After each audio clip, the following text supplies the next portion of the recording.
Now, some of you hearing this say, well, yeah, Paul is talking about pretend believers, those who profess Christ, but they really aren't following him. Their works in the end will show they were never truly believers. Of course, some people are like that. There's false professions of faith. But Paul's not talking about that person. Paul is talking about who? Himself. Himself. Is the Apostle Paul in the book of 1 Corinthians a fake believer? He's an apostle. He says, lest after preaching to others, I myself should be disqualified. Paul is worried about his own soul being disqualified for heaven.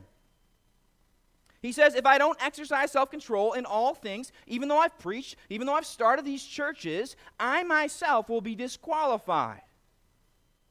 And then he gives this example for every single one of us. Look at chapter 10, verse 1. I know there's a break in the chapters, but the text just keeps on going. I don't want you to be unaware, brothers. Don't be ignorant of this fact. Our fathers, the Israelites, were all under the cloud, and they all passed through the sea. Check out the language Paul uses. They were all baptized into Moses in the cloud and in the sea. They all ate the same spiritual food. They all drank the same spiritual drink. For they drank from the spiritual rock that followed them, and that rock was Christ. What's Paul's point? The Israelites who went before us were just like us. They were baptized. They ate spiritual food and drank spiritual drink. Communion. They followed Christ, he said. They were just like us as believers. That's why Paul includes these details. These aren't fake believers. They're those who were actually truly following God and were delivered from Egypt. And what happened to them? Verse 5. Nevertheless, even though they had all these things, even though they were baptized, they had spiritual drink, they had spiritual food, with most of them, God was not pleased.